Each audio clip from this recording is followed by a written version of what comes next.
এবং ঐতিহাসিক পাতা খেলার অনুষ্ঠানে উপস্থিত মঞ্চ উপবিষ্ট সম্মানিত অতিথিবৃন্দ এবং আমার সামনে উপস্থিত সকল দর্শক শ্রোতা মণ্ডলী, সবাইকে জানাচ্ছি পয়লা নববর্ষ উপলক্ষে উষ্ণ অভিনন্দন এবং সালাম। আসসালামু আলাইকুম। আমি শুরুতেই ধন্যবাদ জানাতে চাই ফতেপুর বৈশাখী ক্লাবকে, যে আপনারা আমাদের বাঙালির সবচেয়ে বড় যে উৎসব পয়লা বৈশাখ উপলক্ষে আপনারা যে দীর্ঘদিন থেকে এত বড় একটি পাতা খেলার আয়োজন করেন, এই জন্য আপনাদেরকে ধন্যবাদ জ্ঞাপন করি। শেষে ধন্যবাদ জ্ঞাপন করি এই খেলায় যারা সহযোগিতা করে, এই বৈশাখী খেলায় যারা সহযোগিতা করে আপনারা এলাকার সকল ব্যক্তিদের যারা এই খেলাটি সুন্দরভাবে আয়োজনে সহযোগিতা করে থাকেন।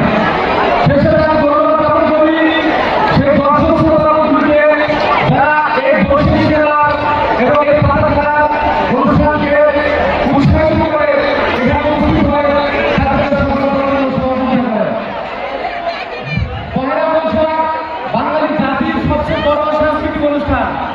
আমরা যে বাঙালি জাতি, এই বাঙালি জাতি আমাদেরকে যে কারণে আমরা পৃথিবীর মধ্যে একটি শ্রেষ্ঠ জাতি হিসেবে পরিণত হয়েছি, এটির প্রধান কারণ হচ্ছে আমাদের বাঙালির হাজার বছরের শত শত বছরের ঐতিহ্য সংস্কৃতি। আর আমাদের সংস্কৃতির সবচেয়ে বড় প্রধান হচ্ছে পয়লা বৈশাখ। এই পয়লা বৈশাখে হিন্দু, মুসলমান, বৌদ্ধ, খ্রিস্টান সবাই মিলে আমরা একসাথে উদযাপন করি, যার কারণে পয়লা বৈশাখ বাঙালির সবচেয়ে বড় সাংস্কৃতিক অনুষ্ঠান, সবচেয়ে বড় উৎসব। আমি যেটি বলতে চাই, বাঙালি জাতিকে যদি একটি উন্নত রাষ্ট্র হিসেবে পরিণত করতে হয়, বাঙালি জাতিকে যদি মাথা উঁচু করে দাঁড়াতে হয়, তাহলে আমাদের শিক্ষার উন্নয়নের প্রয়োজন আছে, ঠিক তেমনি আমাদের সংস্কৃতির উন্নয়নের প্রয়োজন আছে। আমাদের যে সংস্কৃতির সাথে জড়িত আছে, সেই সংস্কৃতির উপাদানগুলো আমাদেরকে লালন করতে হবে, ধারণ করতে হবে। শিক্ষা এবং সংস্কৃতি একটি জাতিকে উন্নত করার জন্য খুবই গুরুত্বপূর্ণ দুটি উপাদান। এজন্য আমাদের এই পয়লা বৈশাখের উৎসব, আমাদের যে বাঙালি সংস্কৃতি, এটিকে আমাদেরকে ধারণ করতে হবে, লালন করতে হবে, উৎসব করতে হবে। আমি আপনাদেরকে বলতে চাই, আমি আব্দুল ওহাব কালেক্টর কলেজের শিক্ষক হিসেবে আছি।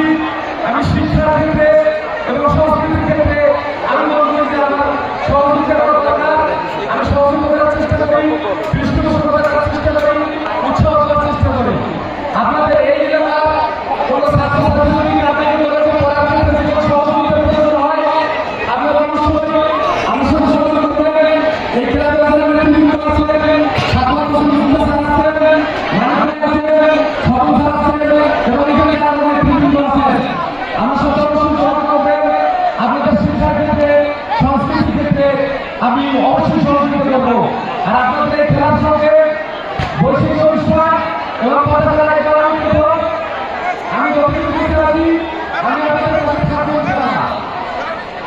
এবং আপনাদেরকে আমি এই আহ্বান জানাই যে আপনারা অবশ্যই আমাদের এই যুব সমাজকে মাদক মুক্ত রাখতে, বর্তমান আমাদের বাঙালি জাতির সবচেয়ে বেশি সমস্যা, আমাদের যুব সমাজ মাদকের ভয়াল স্রোতে তারা পথভ্রষ্ট হয়ে যাচ্ছে। এই যুব সমাজেই বাংলাদেশের বড় শক্তি। এই যুব সমাজ যদি জনসম্পদে পরিণত হয়, তাহলে জাতির জন্য বঙ্গবন্ধু শেখ মুজিবুর রহমানের সোনার বাংলাদেশের জন্য আমরা প্রতিষ্ঠা করতে পারবো। আর এই মাদক মুক্ত সমাজ করতে গেলে এইসব সাংস্কৃতিক অনুষ্ঠানের প্রয়োজন আছে, খেলাধুলার প্রয়োজন আছে। এজন্য আমাদের সবচেয়ে উচিত যুব সমাজকে মাদক থেকে দূরে রাখতে, বাংলাদেশের যুব সমাজকে একটি জনসংযোগ পরিণত করতে গেলে, বাংলাদেশকে উন্নত রাষ্ট্রে পরিণত হতে হলে আমরা শিক্ষা, সংস্কৃতি, খেলাধুলা এগুলোকে ধারণ এবং লালন করতে হবে। আমাদের সবারই উচিত এইসব ক্ষেত্রে সহযোগিতা করা, উৎসাহ দেওয়া, পৃষ্ঠপোষকতা করা। আমি আপনাদেরকে আহ্বান জানাবো এই খেলাটি যেন সুস্থ সুন্দরভাবে সম্পন্ন হয়, সবার সহযোগিতা কামনা করে এখানে উপস্থিত সকল দর্শকের সুস্বাস্থ্য দীর্ঘায়ু কামনা করি। এই